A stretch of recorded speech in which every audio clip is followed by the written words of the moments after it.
Joint School Board Committee meeting and the Candia School Board to order. And I'd ask Vice Chairman Jelinas to lead us in the pledge. I know there's no flag, but we will make that pledge. I pledge allegiance to the flag of the United States of America and to the republic for which it stands, one nation, under God, indivisible, with liberty and justice for all. I ask us all to remain standing for a moment of silence, and if we can keep the students and the families in our prayers and thoughts from Newtown, Connecticut, would be appreciated.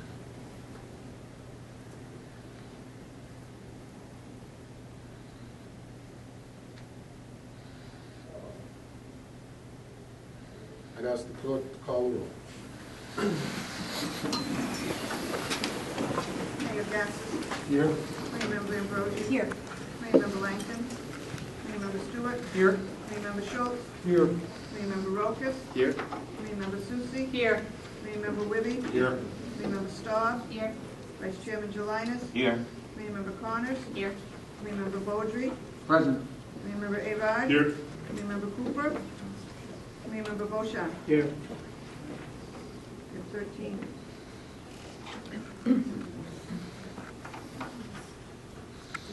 Would you like to call the roll there? Emily Rusher, Gary Fogelman, Here. Kim Moyer, Here. Deborah Vaughn, Bill Hill. Number 5, presentation by Superintendent Brennan. Dr. Brennan. Good evening, members of the Manchester School Board and the Candia School Board. My name is Jim O'Shaughnessy. I'm the attorney for the Manchester School District. I'm here today, I've been asked by the board to be here today to make a few remarks about the process and to act as their counsel and to assist them in answering questions from the public as well as questions from the board. I hope and expect that everyone participating in the meeting today will exercise a high level of decorum, respect, and show civility for each other, and that means both boards and members of the public. Unfortunately, in past meetings, there have been comments directed at the board that have been neither civil nor productive to the process and to the relationship between the districts. Ad hominem personal attacks of that nature are always out of order in a meeting and will not be tolerated coming from either board or members of the public. We are not, to be sure, here to lecture or suppress anybody's rights to state their opinions, share their concerns and criticisms of the process and of the school districts. For example, criticisms of a lack of a certain classroom or a problem with curriculum, those are in order, but an attack on some individual is not. If that happens tonight, that person will be addressed, and if it continues, I will personally call for an immediate recess of the meeting, and this board will leave, only to return when the meeting is put back on a civil course. That being said, we've discussed this, and the district is confident that we can have a productive meeting tonight, and we want to thank you in advance for sticking to the issues. And before I go on any further and I allow Superintendent to do his presentation, there's another matter which must be addressed before the meeting with the Candia Board begins. As most of you already know, if you follow the news, the Hooksett School District sent Manchester a formal notice of breach less than a week ago, which they certainly had a right to do under the contract that we are discussing tonight.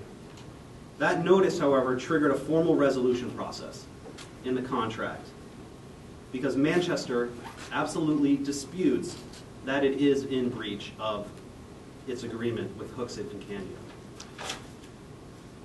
Now that the letter has been sent and received by the district, the process must play itself out.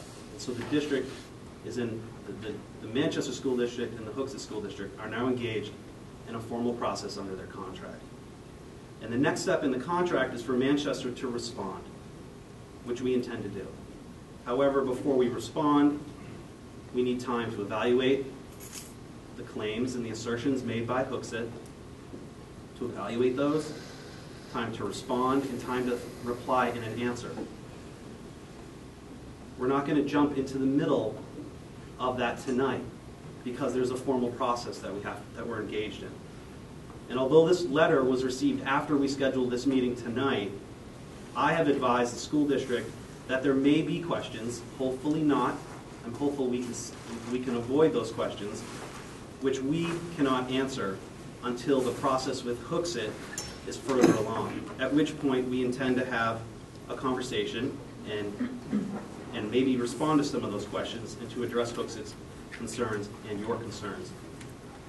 And we hope that you appreciate what's going on and you understand. My role tonight is not to shut the process down, but to strike a balance between the Manchester School Board being overly cautious and having a meeting tonight that's productive and an open discussion among the public and among both boards. Okay? I'm now happy to introduce Superintendent Brendan. We prepared a PowerPoint presentation, which we were hoping to have on 2 screens. The reason we're doing this presentation is there have been questions raised all along about the class sizes at Central High School. That's sort of been the main topic that's out there. So what we did was we did a study, as you'll see, of a specific moment in time, what the enrollment is in those classes, and we've done an analysis of that, which we would like to share with everybody. We hope that it'll inform the meeting tonight and allow people to ask productive questions. Okay? Thank you. I think we're going to have to switch Absolutely. catch it. Thank you. Good evening, everyone. Just so that we're going to open up with the slides where we'll technology is great once it works. Yeah, I'm here. Can you hear me now? Thank you. You're welcome. Sorry, I was using this and I realized this is probably for the camera. I apologize for not speaking up. Our first chart that we're showing you is on November 29th, and this is all a snapshot as of November 29th, that particular day. We had classes, how many classes had more than 30 students in them? And at Central High School, we had 49 classes that had more than 30 students, representing about 8.28% of the entire class or sections available at the school. A year ago, we had, that's the next slide, we had 34 classes in excess of 30, representing a 6.3% increase. We just wanted to show you some of that comparative data and the fact that there have been a lot of questions as to the total true number of classes in excess of 30. On the next chart, you'll see we did an analysis because some of the classes that are above 30 are classes that we actually want above 30, such as band, orchestra. We have physical education, and you can see as you look at the chart that not only do we identify the number of students in each of those sections, but we also identify the number of students from Candia who are enrolled in those particular course offerings, or excuse me, those sections of classes. The next slide we have, did I skip over? No. Okay. The next, thank you. Again, we have a breakdown in terms of class sizes, the largest being with band at 56. As I said earlier, those are courses that we anticipate and encourage active participation beyond 30. And then you can start to see the other courses as they break down to the numbers of individual students in those classes. These are actual enrollments of those in those classes. And again, to the far right, you can see the number of students from Candia enrolled in those courses. Excuse me for 1 Yes. minute, just so you're aware, we can't read anything on that. Oh. I mean, you're giving us data, but you're telling us what it says, but we can't read anything on it. It's too small. It's too small. It's way too small. Small. Thank you. IT, can we enlarge the projection on the screen? Is that possible? We'll try. I'd be happy to read the numbers, but that would be incredibly boring, and everyone would fall asleep. But I mean, do you want to start by reading some of the numbers off? Sure. Do you?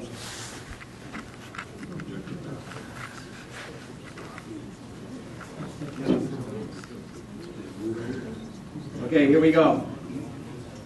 Band, 56 students. Another band, section 45. Orchestra, 41. French, 135. Health education, 35. Physical education, 35. Spanish, 1, 35. Spanish, 1, 35. Walking for fitness, which is a physical education class, 35. Walking for fitness, 35. English 2, 34. Health education, 34. Health education, 34. Physical education, 34. Physical education, 34. Physical education, 34. Concert choir, 33. English 1, 33. Health education, 33. Health education, 33. Health education, 33. Physical education, 33. Physical education, 33. Spanish 1, 33. Algebra 1, 32. College composition, 32. Creative writing, 32. Creative writing, 32. English 2, 32. English 2, 32. English 3, 32. Geometry, 32. Geometry, 32. Health education, 32. Algebra 2 and trigonometry, 31. Central singers, 31. English 1, 31. Geometry, 31. Physical earth science, 31. Physical earth science, 31. Physical earth science, 31. Pre-calculus, 31. Spanish 3, 31. Trigonometry and analysis of functions, 31. Walking for fitness, 31. Then we have 4 labs that have in excess of the required or recommended required number of 24. Those being chemistry of 27, biotech and genetics at 26, chemistry at 25, physics at 25. A review, a composite of this, is that of the 49 that I identified earlier, 14 are in the category where we would consider non-core, such as physical education. Of those, the 14 of those, and then 35 are core. Of the 35 core subjects, 11 of these sections have 31 students, 10 have 32 students, and 8 have 33, with a remaining 6 that have 34 or above.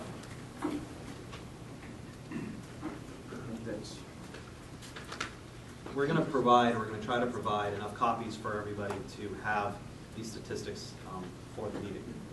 Could that get emailed out? Yeah, so I think what I thought we would do is post this as a PDF on the district's on the district page where they post their agenda and minutes. Great, thank you. Okay. And with the summary of that, basically, we wanted you to, and there's been a lot of speculation of how many courses are actually above and to what extent, those are the current numbers, or the numbers that were given as of the 29th of November. And that was the purpose of this presentation. Thank you. Questions from the Candia School? Regarding this presentation? No. Other questions? Absolutely. We'll get back to our seats. Mr. Mayor, I have to just start by sharing with you that I'm a bit taken aback. You and I spoke directly via the phone, and I thought there were 2 pleasant conversations this week. When the part of the conversation that you and I had was about this agenda. And at no time did you tell me that your board attorney would be here. He's not on the agenda.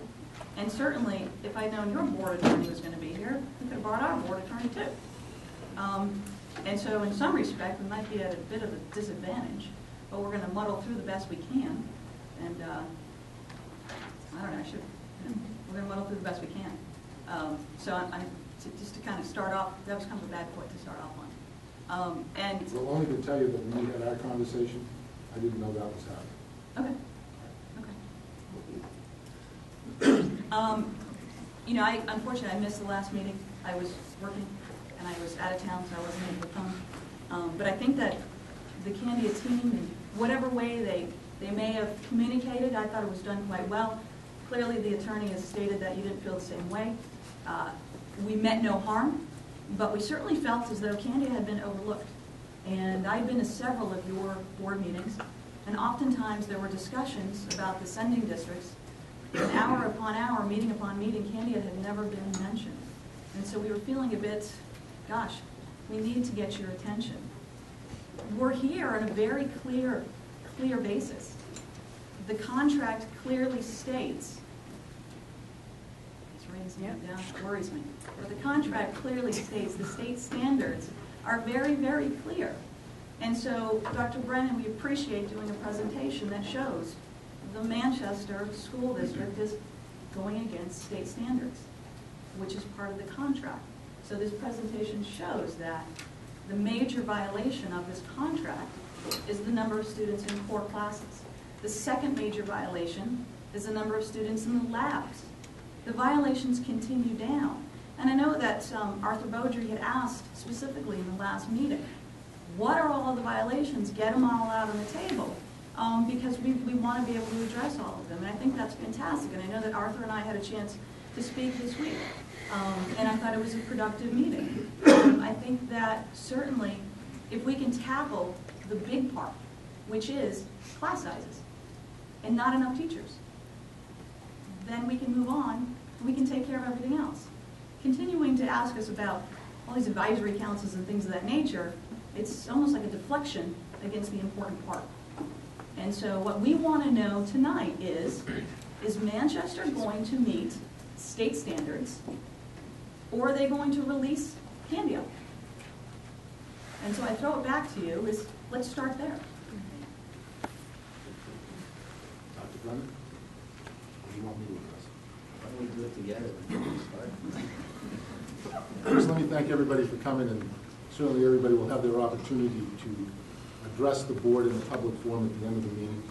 I think you will, or if you didn't, the last meeting, because it was on our agenda by Robert's rules that you just can't open up meetings with things that you have the ability sometimes in the smaller communities that you do.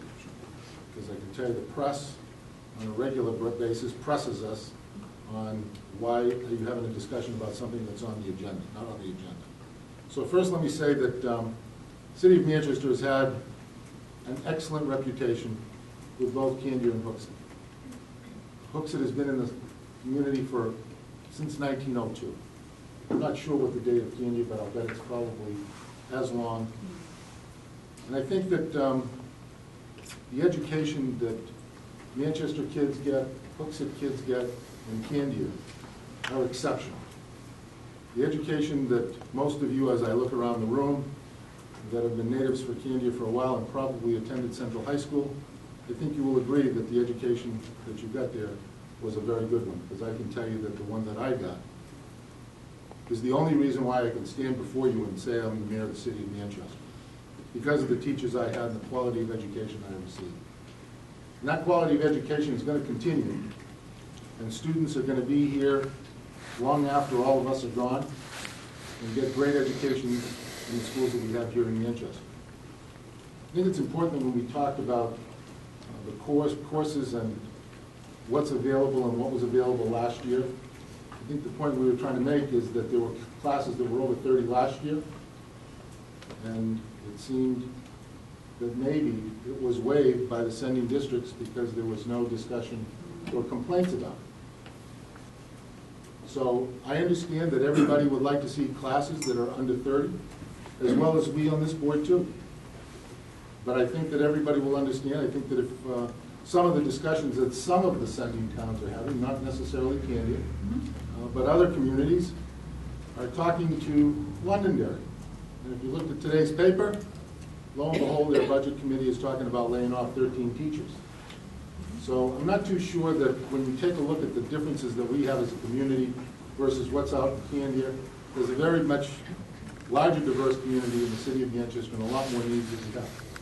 I can give you a couple of short-term solutions. And I'm going to ask our board to take a vote tonight on a short-term solution.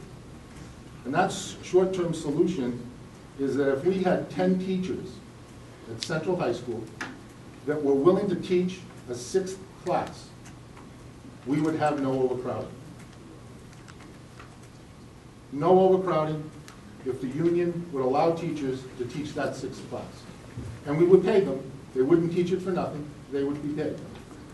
And that would relieve the overcrowding in the core classes, math, English, and science. So I would ask somebody from this board if they're willing to make a motion, and I'll make the motion, that we send a letter directly to the union to ask them to teach that sixth course and reply to us in writing whether they will or they won't within 7 days. Do I have a second? Committee Member Jelinek. Discussion. Committee Member Ava. I'm sorry, Your Honor, but this is not on the agenda. I would be willing to vote for such a thing at our next full board meeting, but not being on the agenda of a special meeting, I can't do it tonight. As you mentioned, we're bound by Robert's rules. Okay. Can I have a motion from the Candia School Board, seeing that you have different rules, that you would ask us to send a letter to the union to allow teachers to teach the extra course, so that we would not have overcrowding? Can we have a discussion about it first? Sure.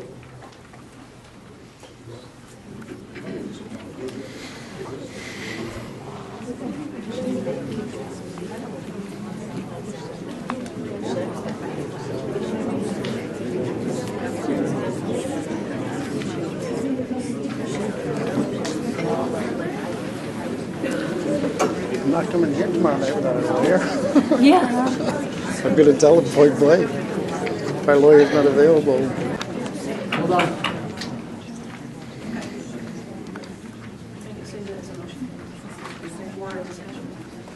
Well, what the Candia Board would suggest, and obviously cannot make a motion for the Manchester Board, is that that letter be sent along with a guarantee to those teachers that there will be no layoffs. Right. So in other words, right, in other words, you're asking the teachers to teach an extra class, 10 teachers teach an extra class, and then you'll pay them, and that's great. But there's got to be an additional something, there's got to be an additional carrot. So what we're recommending to you, in order to actually truly get that done, is tell those 10 teachers, you teach an extra class, and we will guarantee no pink slips next year. We're also worried that this is just a Band-Aid for this year, and what's going to happen when you do your budget, and next September, are we in the same place again, and our trips are getting moved around, because this is going to disrupt their schedules again, to add another teacher, they're going to get moved again, some's been moved several times. Well, one, I can't accept that motion, because to say that we aren't going to lay teachers off, that could be in a totally different category, is difficult. You guarantee the teachers in that high school. I mean, the concern is obviously, we all know there's... Go ahead, I'm sorry. Well, I was just going to say, I mean, we all know there's recently the union filed the unfair labor practices lawsuit. And we know that the teachers are upset recently because the stipends were taken away and they are being asked to do more with less. And so this is going to be another one of those do more with less. So you're not going to get it done. I couldn't imagine. I mean, I know you're very, very good. I do have a lot of respect for you. But we need a carrot there for them. And so if we can get 10 teachers to teach an extra class and reduce class sizes, we're pretty close to getting things done, but we've got to give them a reason to say yes. And the only reason I could ever imagine, and I'm not a teacher, but is to say, no pink slips. That's your guarantee.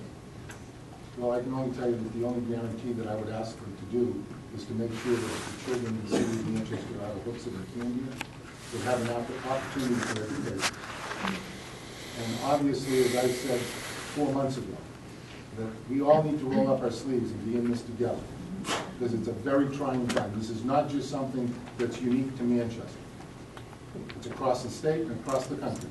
Absolutely. So to sit here and say that we can give you a guarantee or give any teacher a guarantee based on what the contract reads is virtually impossible. It's kind of like we spend $3 million on books and somebody waves an iPad in front of us without any identification of who that student is or where the book came from. And I find it that very upsetting when I know that I went to the Aldermatic Board for $3 million in books. Can I object to that comment. It is a violation of the ground rules that you said. Absolutely. Personal, it's my iPad, I object. And Let me just clear it up, because I asked Dr. Brennan if anybody discussed with him about a book, because we take great pains to make sure that the $3 million that we spent in books took care of the students that are not only Candia students and Hooksett students, but Manchester students. But I have made an objection. Yes, your objection is noted, I think we're not going Sorry. to follow that line. So I don't think that we can give you any guarantee that there will not be pink slips. Do you have any other way to reduce class sizes? Can I respond to your question too? Because I've had actually, Which with question? your comments about the reduction in class sizes. I've had a number of very productive conversations with the Teachers Association to address this question, because for certain, they have an oar in the water. If we were to lose any of the kids from any of the sending districts, that would mean a reduction in a lot of teachers. We would have to lay off staff. So they have an interest in, just like our board, in keeping Candia and Hooksett in the school district. So they've been very willing to talk to me and talk to Superintendent Brennan about other ways of reducing the class sizes right now. We're meeting, I can assure you that we are scheduled, I think we're meeting the week of January 7th with them, with the President Ben Dick, and with the UNISERV Director to talk about some of these options. You also know, you've negotiated contracts. This is a negotiations year. We have an unfair labor practice. It's really hard at this point to be making any kind of guarantees without ourselves, doing FA bargaining. So it's hard to commit right now to any guarantees, but we're working with them. And in response to the Band-Aid, we've taken steps that the board has at the last meeting. They took steps. They moved to allow the superintendent to present 2 budgets to them. 1 tax cap budget, 1 budget without regard to the tax cap. That's one way of trying to address the issue of funding of the school districts. So they are taking steps to address the concerns of both sending districts. And I know it's hard. It is hard, and we feel for each and every one of you. We also are a board. You represent our community, and we are financially challenged just as everybody else is. I mean, there is not a city in the United States today that is not financially challenged. Financial challenges do not give you a free pass to violate a contract. And we, as a board, would be remiss in representing our community members if we did not stand up for the education of the kids from Candia. What you are doing is unethical and it's unconscionable, and you know that you're violating this contract. And to say to us, oh, you didn't say anything last year, and heck, it's standard operating procedure. We've been violating this contract forever. Seriously? This is really important. The reason the state created standards of 30 in a core and 24 in a lab is because if you start going over those numbers, it becomes, let's call it a damaging sort of area, right? It's a lesser education, every kid that goes into that. And so it's not right. And the state should be certainly coming down to Manchester and recommending that the city of Manchester honor the state standards. We know certainly from the Claremont case, right, that the state is ultimately responsible for educating the students of the state of New Hampshire. But we're just little Candia. And I mean, gosh, look at us. There's 5 of us. One of our board members couldn't make it this time either. We're strapping it together here. We're kind of like 5 moms that basically raise their hand and say, hey, I'm going to volunteer. I'll take a turn. None of us are professionals. We're not professional attorneys or professional politicians. We're not any of that. And we're not lawyers. So we're reading this contract, and what we're doing, too, is, you know what we're saying? With all due respect, Mr. Lawyer, we're saying we don't want to spend our funding that is put in our budget for education on legal fees. So we're trying to do this ourselves. And, gosh, anybody can read this contract and see that what you're doing is not right. And so we understand you have financial challenges. And so we took it upon ourselves to write a contract that you might want to sign. And this is a contract that terminates the agreement. And we've all signed it. So if you'd like to sign that tonight, we'll move on.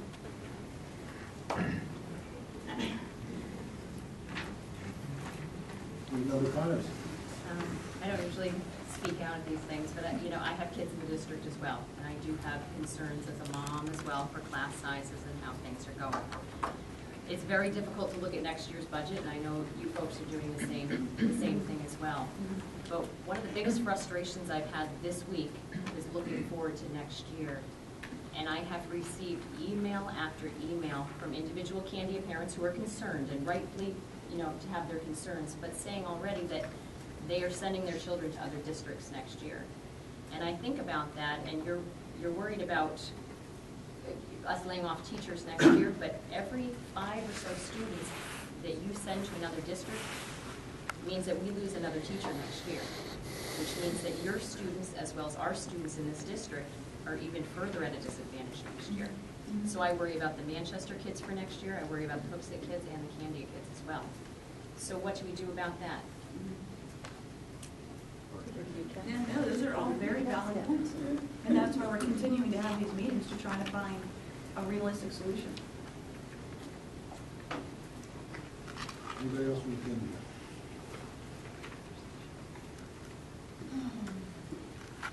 Are there any other solutions in addition to, let's put the 10 teachers that you recommended, because that is a solution. Let's keep that one, but are there any other solutions from anybody else? I know we've all been losing sleep working on this, and you got a pretty big team over there.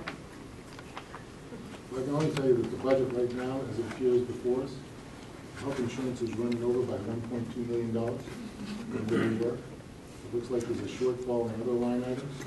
So it looks like we're about $200,000 in the red on the budget that we prepared.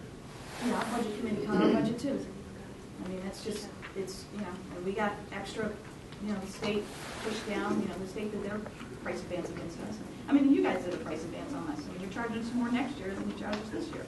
So, we're getting hit with budgets, and we presented a pretty darn good budget that we thought our administration did a great job.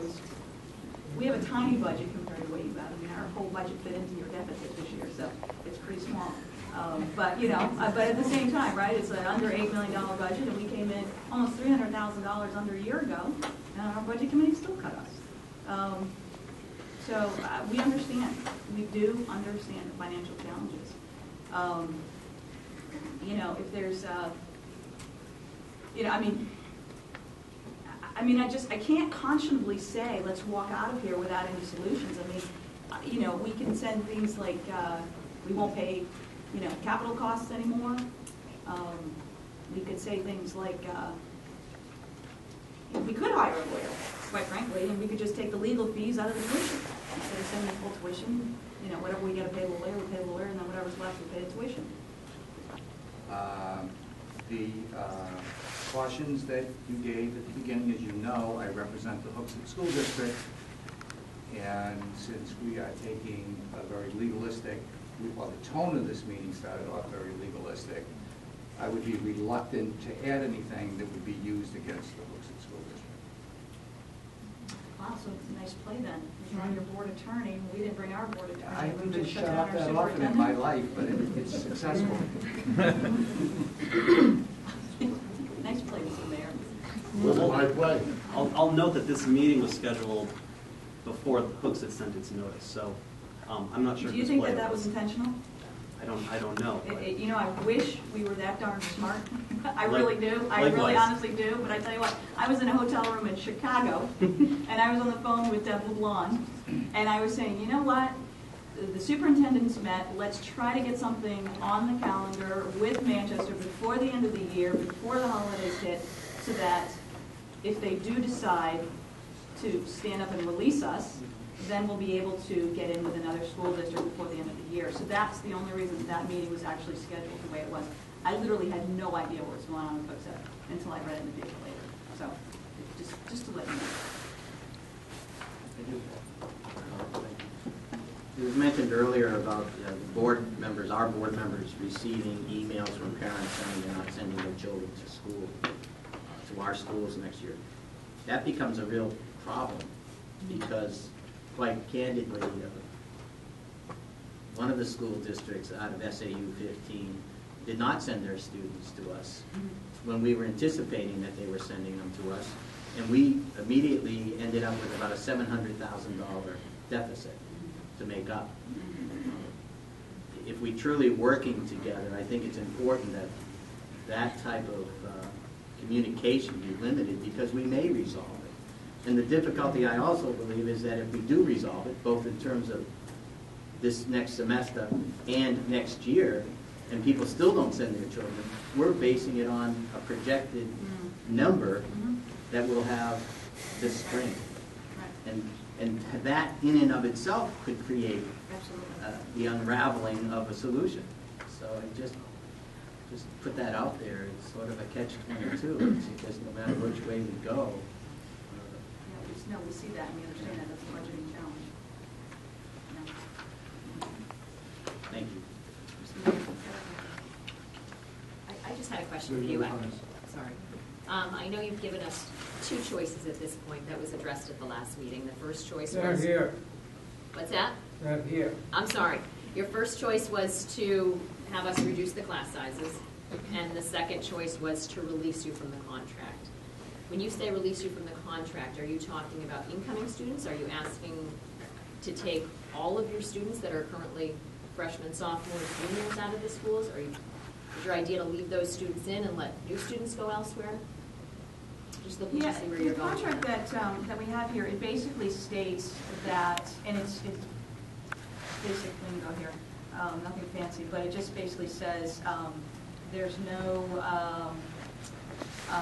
financial penalty to either. So you're not paying, we're not paying, so it's a wash there. And then what we're recommending is that students that are currently enrolled, if they choose to finish at Central, then they finish at Central. But the incoming class, so the 8th graders essentially, anybody else who moves to town, 8th graders essentially would go to a different place. Okay, and do you mind if I follow up? Do the parents of those students that are currently there understand that incoming freshman dollars will not be there and that their students' class sizes will most likely increase if that happens? You would assume they would, but I don't know that we've specifically said that to them, but we've had a few meetings and laid out a lot of numbers for them. But that's a good thing for us to make sure that we make them aware of. So they would have the choice of staying or going to the new school. I think it's just important for us to have this information, so when we go back to our discussions, right, we know where your plans are and what you're looking to do in the future. Absolutely, as well. and I absolutely appreciate this, because this is what we want to do, is we truly want to be able to figure out the best thing to do for the kids. That's really where it's at, because, as Dr. Brennan said, and it makes a lot of sense, and it is a concern of ours, that if you're budgeting for X amount based on our high school, and they don't go, then it's going to throw everything off. So I think that we need to have open and honest discussion about, what's truly going to happen. So, which is, to that point too, if I may, when I spoke with Mayor Gatsis this week,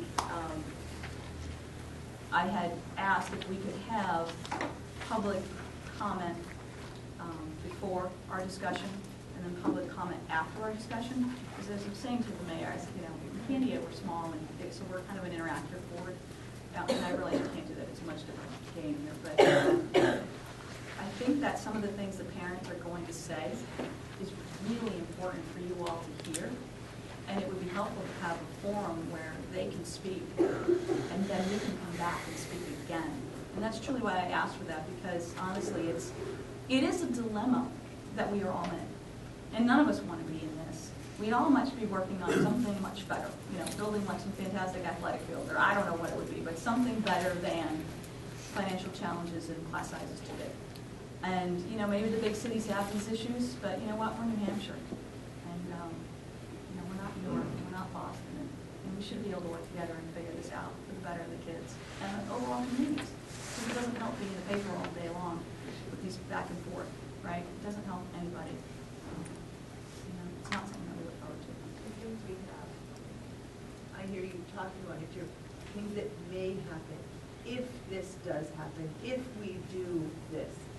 Those are unknowns in our citizens. Our parents are very concerned about what's going to happen next year. They're scared.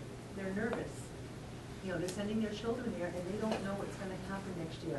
Are they going to be in classes of 40 kids, and are they going to be shuffled around? You know, they're nervous, they're scared, they want to know, what's gonna happen. And we're not getting that. I know it's hard to say exactly what's gonna happen. There are no guarantees, but I would like to be assured that a catastrophe like this year isn't gonna happen. Would it be possible, Mr. Mayor, to, I'm not sure how you do it on your board, but make a motion, I guess, to say, let's hear from our community members, and then let's come back into a discussion with your board? I have no problem, and during discussions does not preclude motions being made, so I'll ask this board again to make a motion that we send a letter. You got a second? And we got a second. Okay. So according to the legal counsel, we can send a letter to the teachers and ask them, or the union, to come forward. It doesn't preclude motions. So all in favor? Aye. Opposed? Motion carried.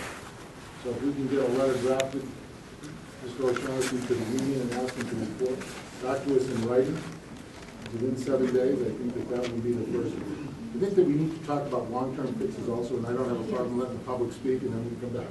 Okay, thank you.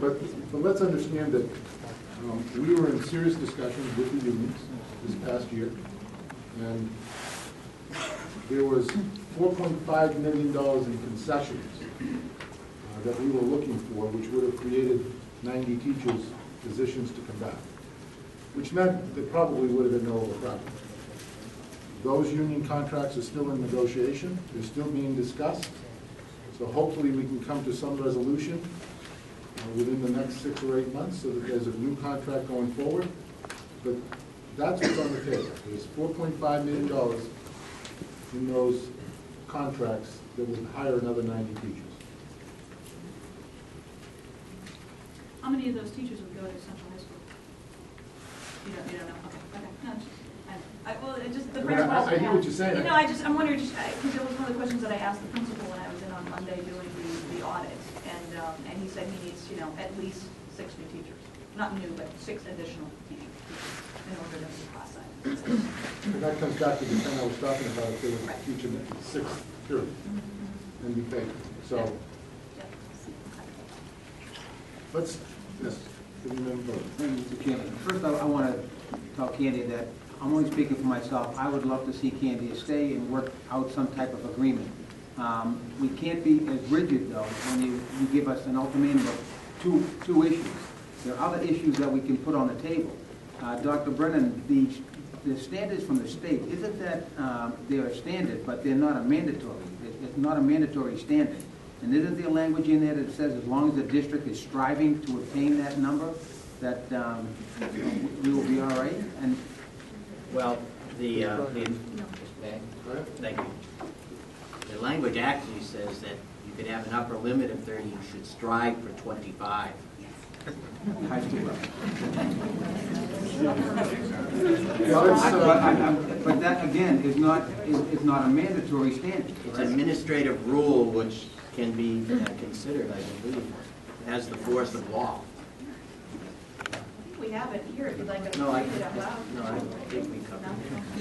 The last class, just no. But I just want to go back to the point that Committeewoman Connors had brought up. I mean, if all the students, and I know we were chastised at the last Candia meeting, that comment about bringing all the students here, actually it wasn't Federal Candia, it was Hooksett, when we were in Hooksett, that's an excuse. But if all the Hooksett students were to be in Manchester, that would be about 6 teachers. And you just said that's what it takes at Central High School to get the numbers below the state standard. So it is important that when both Hooksett and Candia have loosened up their policies, or at least I've read it in the paper that the policies are being loosened as far as allowing their students, their incoming freshmen, to go to other districts. And I just want to reiterate what Committeewoman Connors says. That is going to just compound the problem here in Manchester. We want your students here. I think you add diversity and culture to our students, and we also add diversity and culture to your students. And I think it's been a great mix for many years. There's got to be a medium to this, and we just got to find out what that is. But I think being rigid and giving 2 options without looking at every other option that may be out there, including possibly moving to another school 5 minutes down the road. I mean, that's what perplexes me, is both towns are saying they want to keep their students at Central, we got to abide by the contract, but yet they're willing to pull their students out and send them to a smorgasbord of high schools around the state that are going to be probably 45 minutes further away than what they'd be going if they went across the west. So I'm just perplexed at that, and I don't know what the answer is. Mr. Beaudry, that is absolutely not correct. We are not going to a smorgasbord of schools, 45, oh, help scare our people. Let's let the public see if we speak. They've been here long enough. Let's give them an opportunity. If I can just respond, one quick thing. I'm only going by what I read in the paper. I mean, if one of If you believe that you can lead a, raise your hand, right? Come on. Right. Okay. Let's start with the public participation. It's 3 I'll be a minutes. school that's going to take everyone to get through this. It's a 3-minute opportunity. You will be reminded at 2.5 minutes, and then at 3 minutes. I would hope that everybody would at least give everybody the opportunity to speak. There's a lot of people here. I'm willing to stay as long as people want to speak, so with that, let's start. If you could just give your name. John Green. And your, that's your from Candia. Candia. Thank you, because you're on public TV. Question, if we sent, why we get nervous? If we sent kids to West, that would alleviate the class size problem at Central? Then why don't you send your kids to West, instead of dragging ours in from Candia and sending them 5 minutes across the river? Your kids are already in Manchester. Take a handful of them, push them over to West, our classes get smaller. Seems like a simple solution to me. You just said it's a solution. And I certainly, I hear what you're saying. I will only give you the kids that are coming from Candia are already on buses. We don't bus our high school students. Okay, but how do they get to school then? Well, Well, let them walk. Let them, I mean, if our kids can go further to get to school, your kids are already in Manchester, send them to West. You just solved the whole problem. You don't need the school board, you don't need the committee, you don't need anything, you're done. Thank you. Next.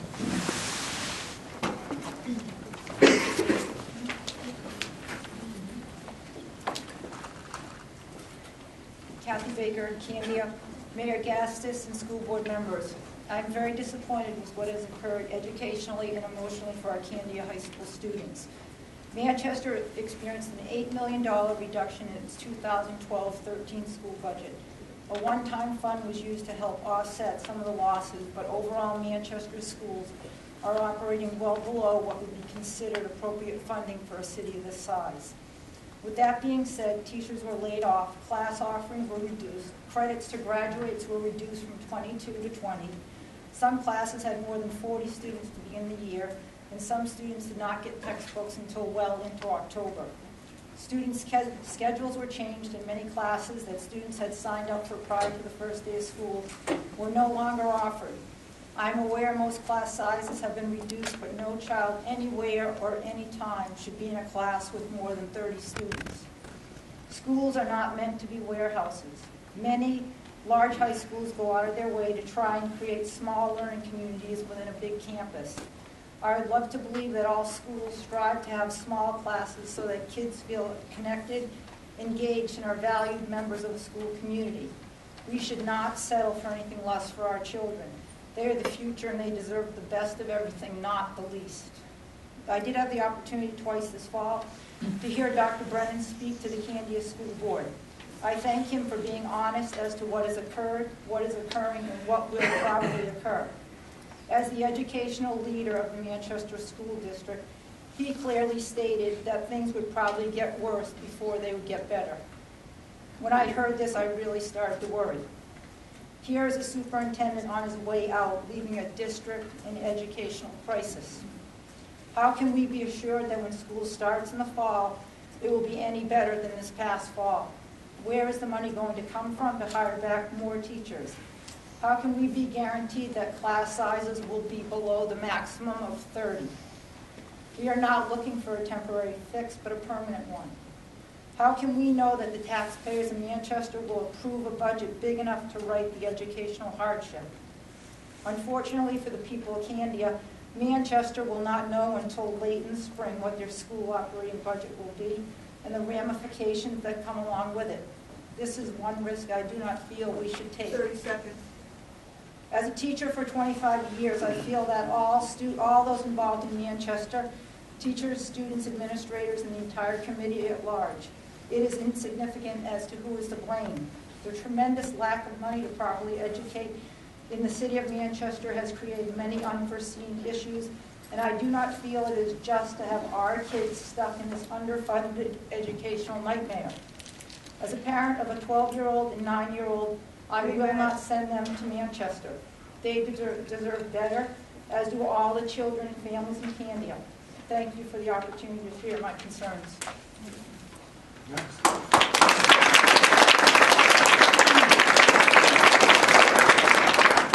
Next.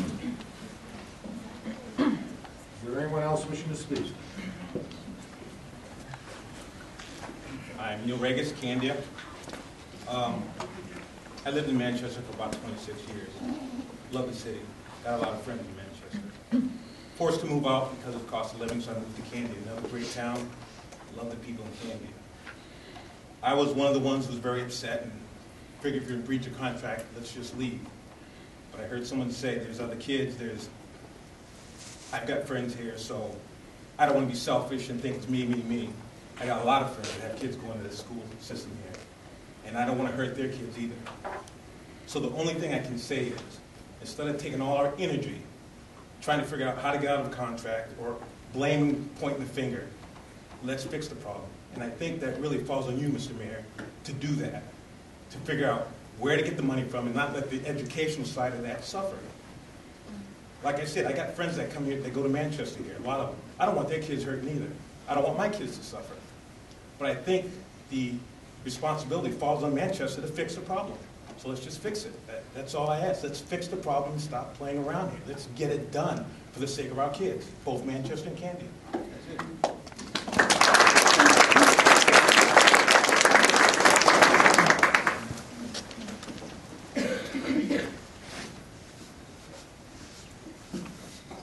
Hi, my name is Alicia Frazier, and I graduated from Central High School last year.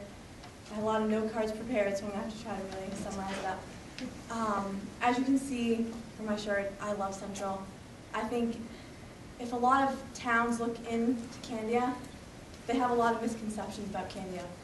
They could see unequipped science classrooms, they could see a lack of paper towels, they could see a lot of things, and they would make assumptions that Candia kids don't receive a good education. We know that's not true, because I had an excellent education in Candia.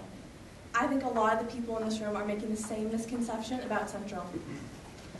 I think a lot of people in the room may not have had children that attended Central, and unless you attended there, or you took more than just a tour or walked in the building, you don't know what it's like. Central is an amazing school. It has amazing opportunities, more than a lot of other high schools. I know because I've talked to a lot of kids who have gone to other high schools. The pride at Central is honestly, it's unexplainable unless you go there. I was a sports editor for Central, and I know that the pep rally section would always be 2 or 3 times as much.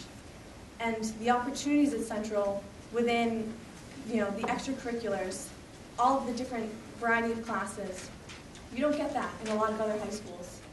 And the diversity there, going to Central is what made me honestly love people and want to become a psychology major.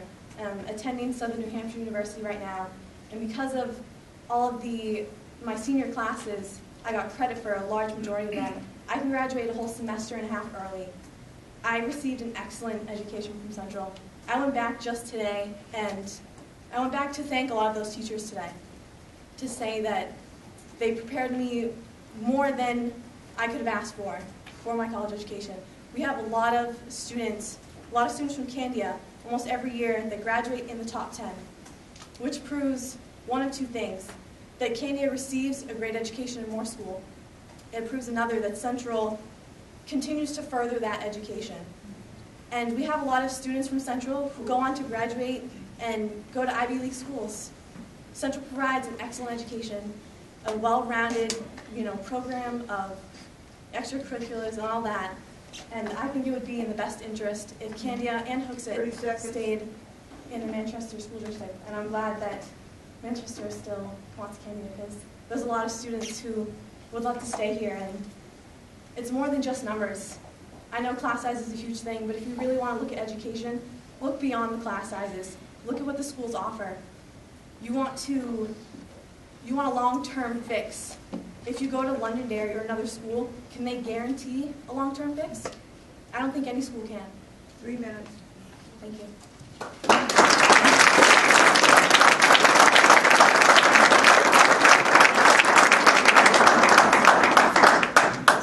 Hello, my name is Casey Geddes. I'm a Manchester resident, and I just graduated from Central last year. I apologize for my blunders at the beginning. I'm not quite as prepared as Alicia with no cards, but excellent speech, Alicia. I came today, I now attend Northeastern University, and I came to speak today because I just recently graduated from the Manchester system, and I now see all the different educational backgrounds that other people have coming to Northeastern. And so I just wanted to come to speak to emphasize really how amazing the education that I received at Central High School was. And then I'd also just like to briefly talk about how the environment and the extracurricular activities at Central really furthered my education. So as I said, people ask me often how my first semester went now that I've just come home for break. And the first thing that I kind of think is, honestly, it was quite easy. And my mom winces when I say that as she looks at the tuition bill. But, I think it really emphasizes how amazing and outstanding my education was at Central High School. Not only did it prepare me, because when I look at it, something as simple as writing a cohesive essay, it's something that I think, when you think of your students getting a high school education, you think that that's an automatic. But the unfortunate truth is, a lot of students in my freshman class at Northeastern do not have that skill. It became apparent to me quite fast when I was writing my first essays that people did not have the foundation of writing that I received at Central High School. Now, I'm not saying I'm a J.K. Rowling by any means, but the truth is that I received a foundation in writing that really has helped me so much in the beginnings of my college career. And not only that, as Alicia talked about her credits that she's able to transfer in, Central provided me with the classes that I was able to therefore transfer in enough credits that I'll be able to graduate in a year and a half early. When you look at a lot of the college tuitions, that's roughly $80,000. And I know most people really don't have that money, and when you look at how high the college tuition is these days, it's something that you really have to think about. So, and a lot of you may be thinking that APs are everywhere, and they are offered at a lot of places, but the truth is you have to learn the information within the classroom to get a decent grade on your AP test in order to pass it. My roommate, who is a very intelligent person and could easily learn the material, unfortunately didn't have, she admits, the best teachers in her high school. And she took 6 AP classes, but unfortunately wasn't able to get the scores to get the credit to transfer out of the classes at Northeastern. So I think it's just once again a testament to truly outstanding teachers that we do have at Central High School. And then really briefly, I guess now, I'm going to touch upon the extracurriculars at Central. I was fortunate to be the editor-in-chief of the Little Green, and Alicia was one of the sports editors, and a few other Candia kids. We went to a scholastic competition in Boston this past year, and we received, Matt? Okay, thank you very much.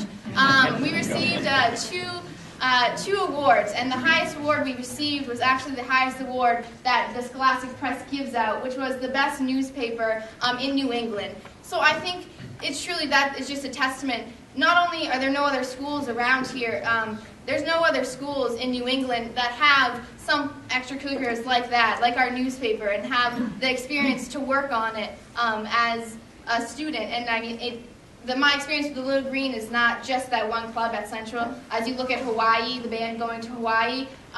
So as I kind of conclude, I would just like to say that the education that I received at Central is truly extraordinary. And I don't think anyone can say that there aren't problems, because the truth is there are problems. But the thing is, I don't think that after seeing what other people, the backgrounds other people come from, is that there's something really special at Central. And I think it would be terrible for all the kids, Manchester, Candia, Hooksett, and I do really believe Candia, because so many friends are Candia, if everyone moves, because I think it would be very detrimental to people's future and the education. Thank you, and I apologize for going over.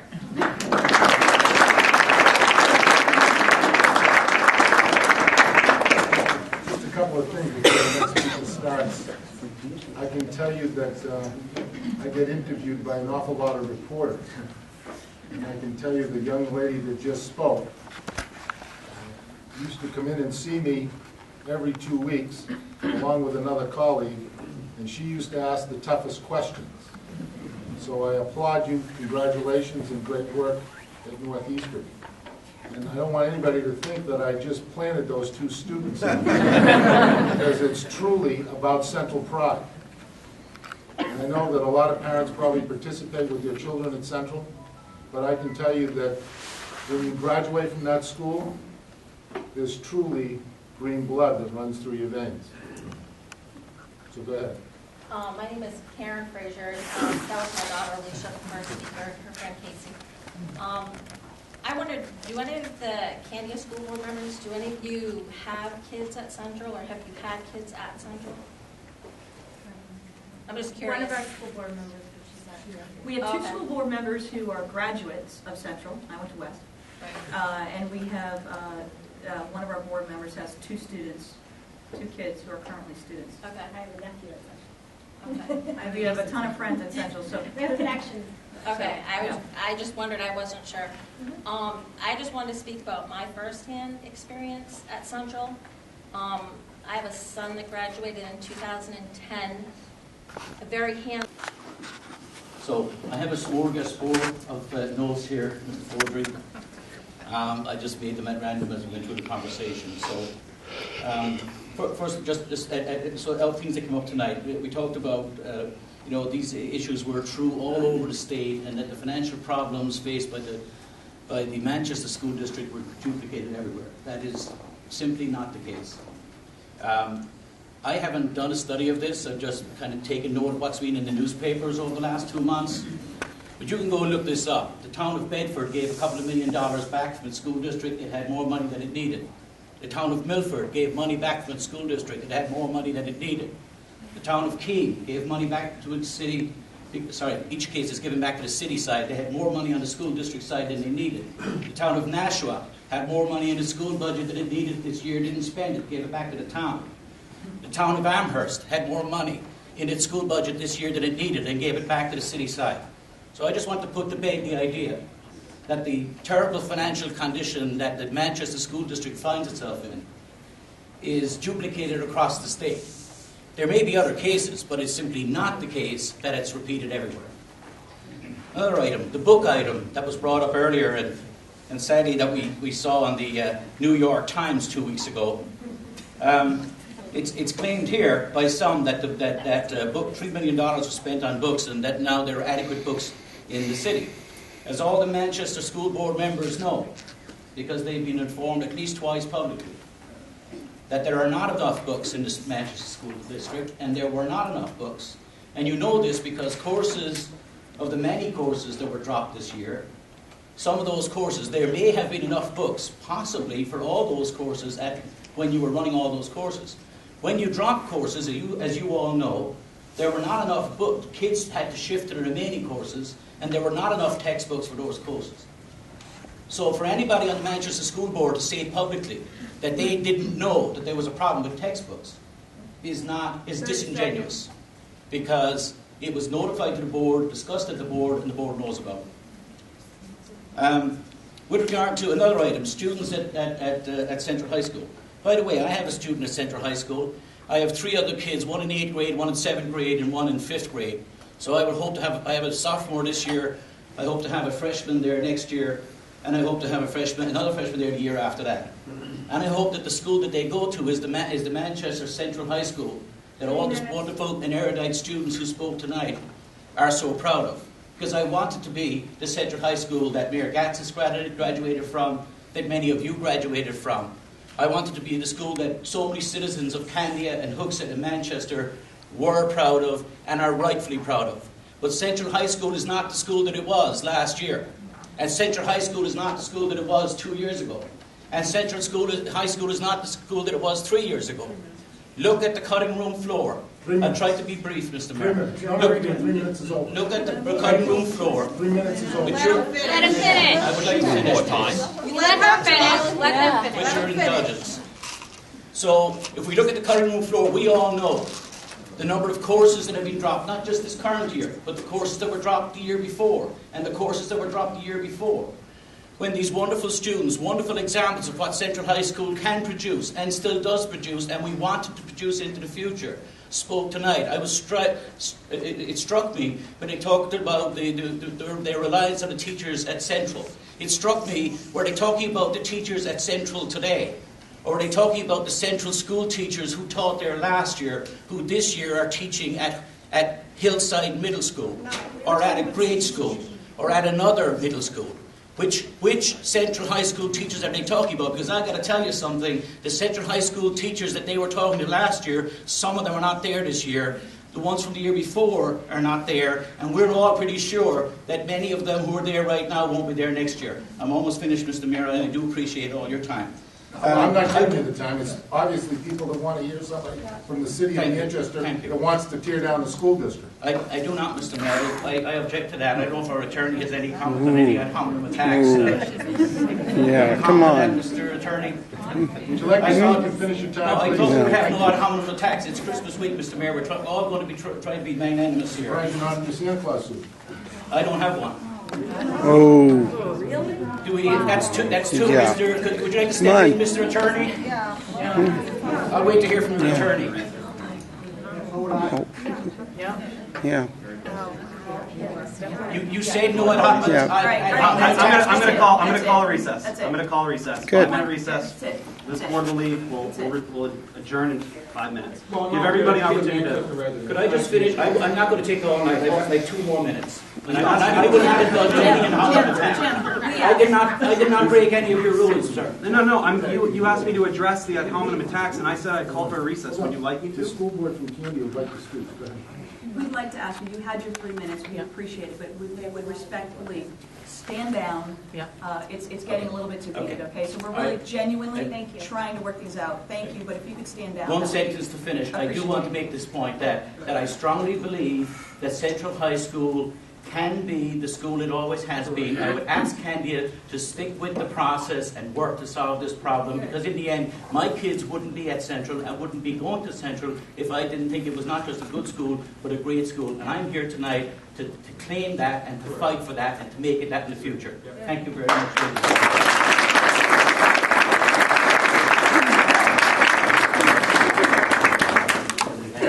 Dr. Brown, would you like to talk about the surplus that we had last year at the Manchester School District? We did have a surplus. Thank you very much.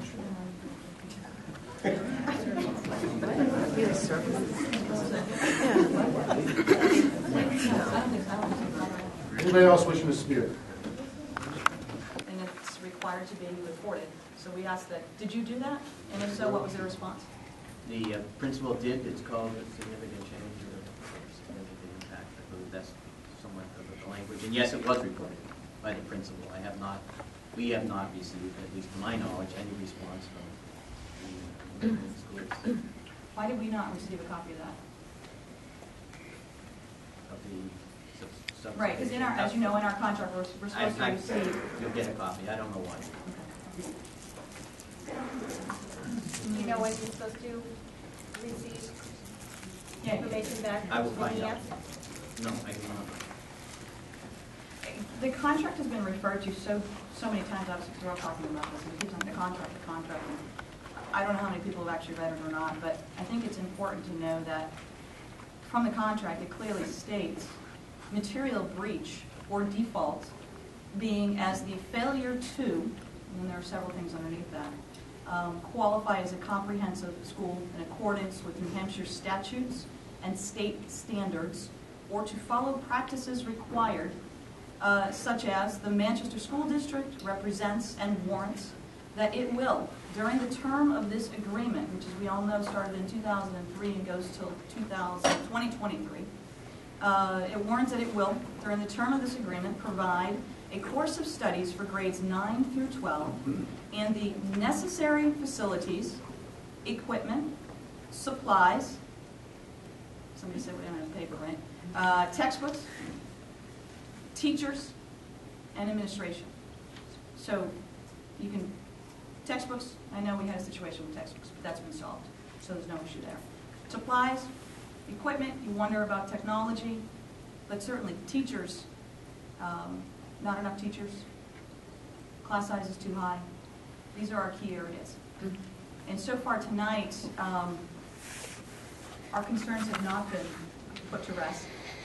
We still are very concerned about the students that are there today.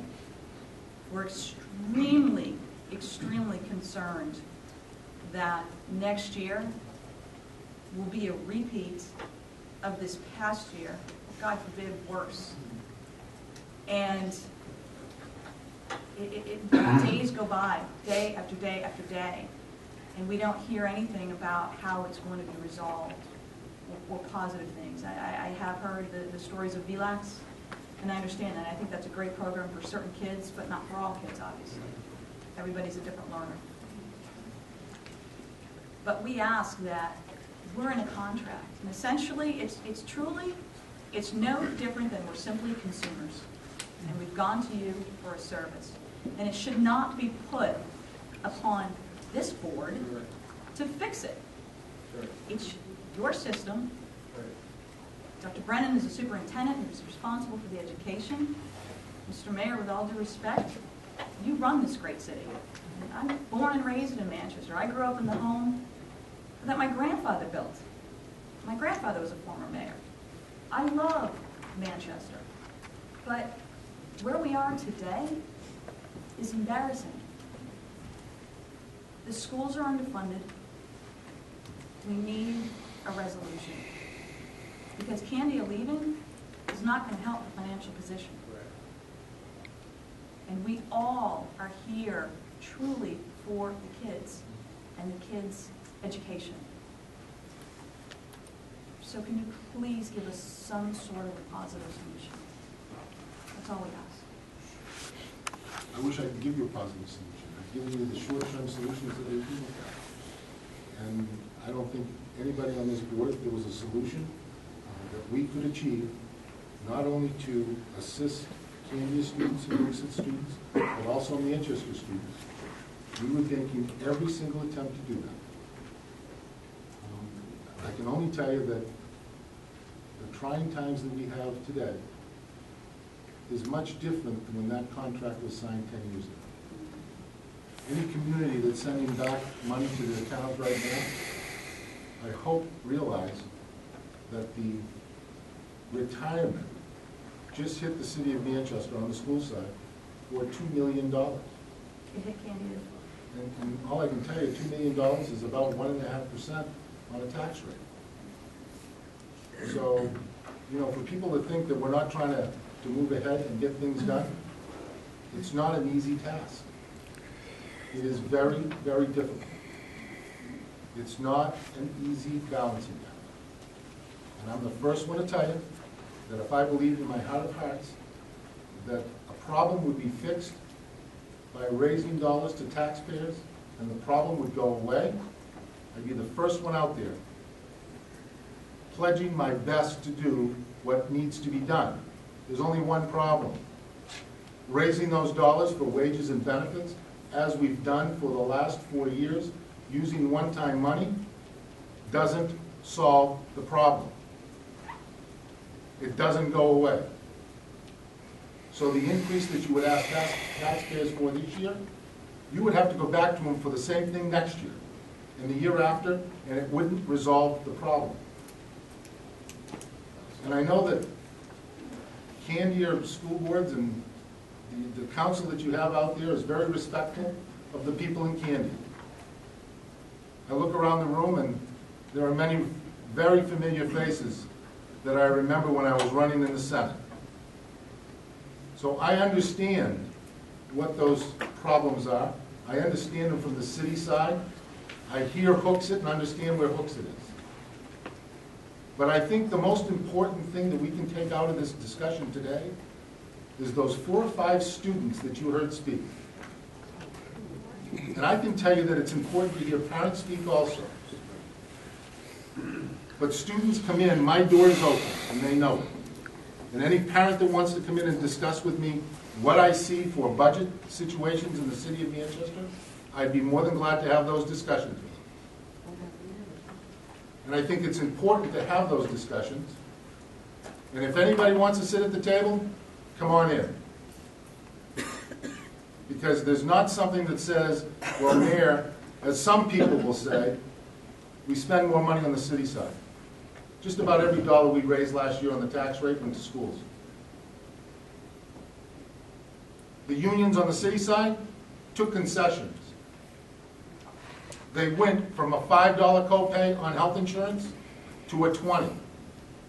They went from a $5 contribution on health insurance to $12.50. They went from a $0 deductible to $100.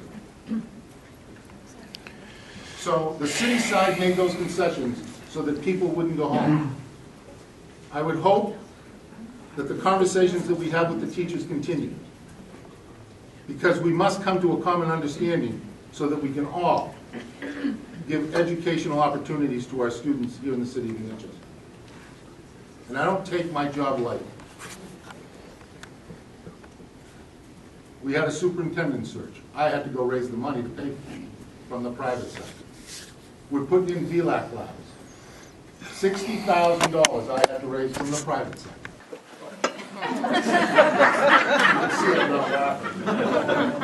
No, I apologize for telling the truth the last time. One of the things, as I've been sitting here quietly, because you know I have a schizophrenic job, that I represent 3 different school districts whose needs and positions are all different. So that's why I've been quiet. But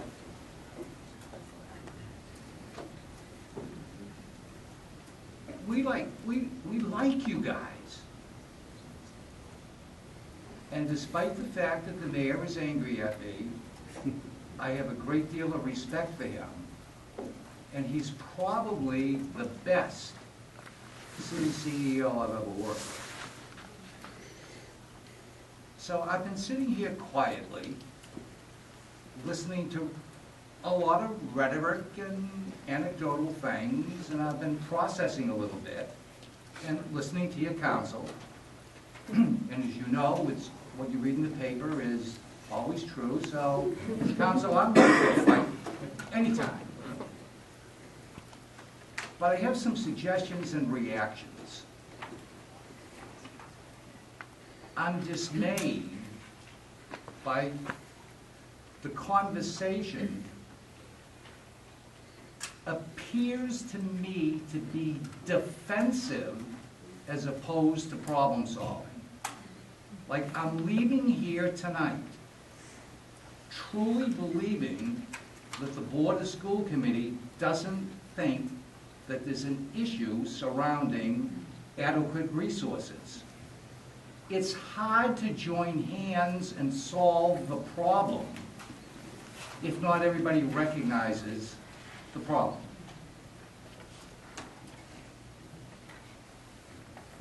Another thing I'd suggest to you is do some research on the resources that are being brought to bear to educate your high school students. And could you give us just average expenditures? Have you done the research to find out what high schools in New Hampshire spend, what city high schools spend to educate their youngsters, and where we fall in that continuum? That would be data that might be helpful. I'm going to also suggest to you that I believe, these kids tonight were great in terms of their eloquence and their feelings. Yet I've had parents say to me, because we've encouraged, believe it or not, encouraged people to give Central a chance. And we've encouraged people to come over and look at the school, and they've been denied access. That's not good customer service. Can you just explain that, please? They've asked for tours of, Dr. Brennan is turning white now. They've asked to go for tours of the high school and they've denied, saying, we don't do that, it's disruptive. And I understand that it is disruptive, but given the climate, I would be lassoing as many youngsters as I possibly could.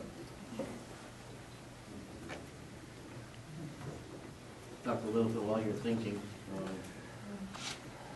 I would ask that in the future, if you have people who want to go on tours, that they contact my office, and we'll make sure that happens.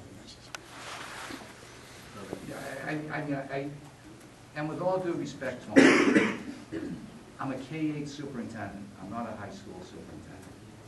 I'm a consumer, not a constituent. And I only know what parents come to me with, and that surprised me. Surprises me. It surprised me. And I know that somebody's going to say to me, give me the names of those people, and you know what, I don't do that. I get too much input from parents. I would spend my days just writing down their names and what they say. And I see some people looking at me and going, oh, you know, he's a troublemaker, I'm trying to help you. This stuff really happens. And there's other schools out there that are wooing them in. Come in, and we'll give you a buddy for the day, and so forth. I like my kids to have a buddy at Central. I'd like them to see it. I've been through the school. I'd like my kids and my parents to have the opportunity to see that, but they're being denied, and then we wonder why they have ill feelings.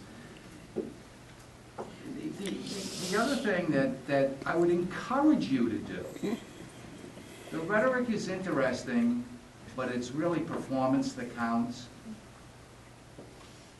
So give to us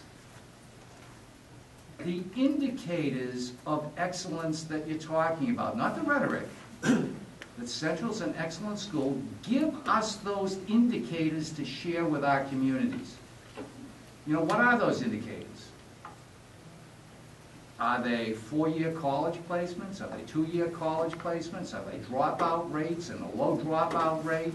Is it standardized test scores? You know, what is it? That's a collaborative problem-solving approach. It seems to me as I sit here, and be as angry as you want to be at me, because right now I don't care. It seems to me that we sit down, and I'm going to be here tomorrow night, and I'm going to be worse tomorrow night than I am tonight. It seems to me that we say, we got a problem, and then the other side goes, no, we're excellent. And that's now getting very boring. What are those indicators of excellence? I have listened tonight to the problems that you face and what every city is facing throughout America. But I don't think that's the message you want to give to us, because it's a message of no hope. You know, we can't fix the problem because the problem is so big. And the Board of School Committee has got the same problem we have. You can't believe you have adequate resources to produce kids that are going to be competitive in a worldwide economy. We have the same problem. What's the solution? And then the last thing I would encourage you to do, if you haven't had the opportunity to visit a number of comprehensive high schools, take advantage of that opportunity so that you can compare what you're able to do with the resources you have available to you with what the rest of the world is doing. And that might be helpful for all of us. Thank you.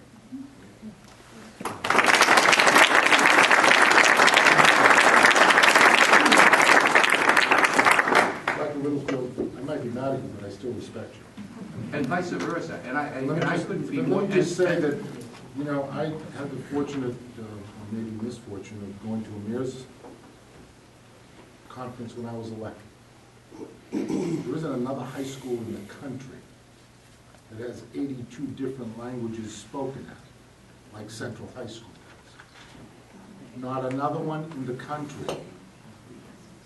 So when you see that, and you talk about diversity, for us to visit, I invite them to come and visit us and see what we're doing and the accomplishments that we're making because of that. And I think the students that are sitting in the audience will tell you that that diversity makes them a better student. So I understand what you're saying, and I can appreciate what you're saying. And, you know, when you talk about achievements, Central High School achieves. The students achieve there. And you know what? Maybe the statistics need to be there. But when you're trying to find solutions to problems, sometimes it's very difficult to sit down and try and look through the statistical background to get the answers that people are looking for. So, remember with me. You know, I just wanted to ask Dr. Luca a question. Sure. You sat down with Dr. Brennan before? Yes. And have you asked him for that information that you're just saying you want to see now? And while you were sitting with him talking, and are you saying he's I not didn't say I giving you wanted that? that information. I know what that information is. We asked for that. No, the performance and all this other stuff. I know what that, And you I never know got what it is. I'm just asking us to give it to you. I'm asking you, no, you got responsibilities backwards. I know what it is. What I'm suggesting to the Board of School Committee is to your constituents, to your public and your consumers, that you give them that information. It isn't my job to give them that information. I thought. I'm sorry, you're trying to engender their support with data. I know what that data is. I'm going back to the question when you said, and I thought you were asking us to show us performance. When we talk about exceptional education, what I is it? am suggesting that to you, yes. And I thought you were asking for that information. I know what it is. So you know what it is? Oh, all right. I thought maybe you were saying Dr. Brennan wasn't giving it to you. No, I know what, no, not at all. Listen, I will say this, and I said it to the union leader, and you can believe it.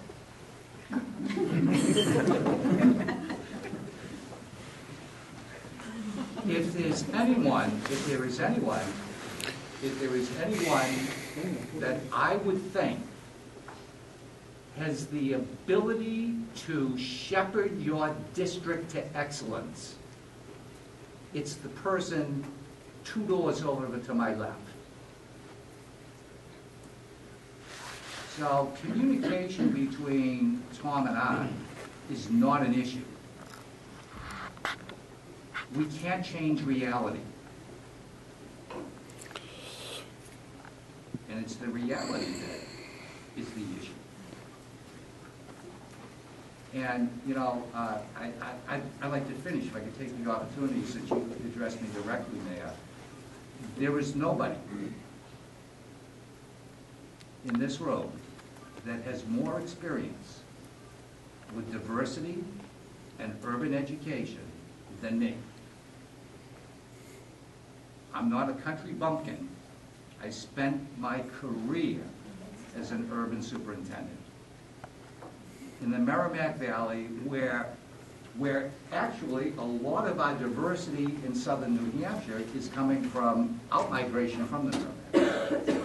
So I know what it is to operate a school district where a primary language is not English, where a majority of kids speak something else other than English.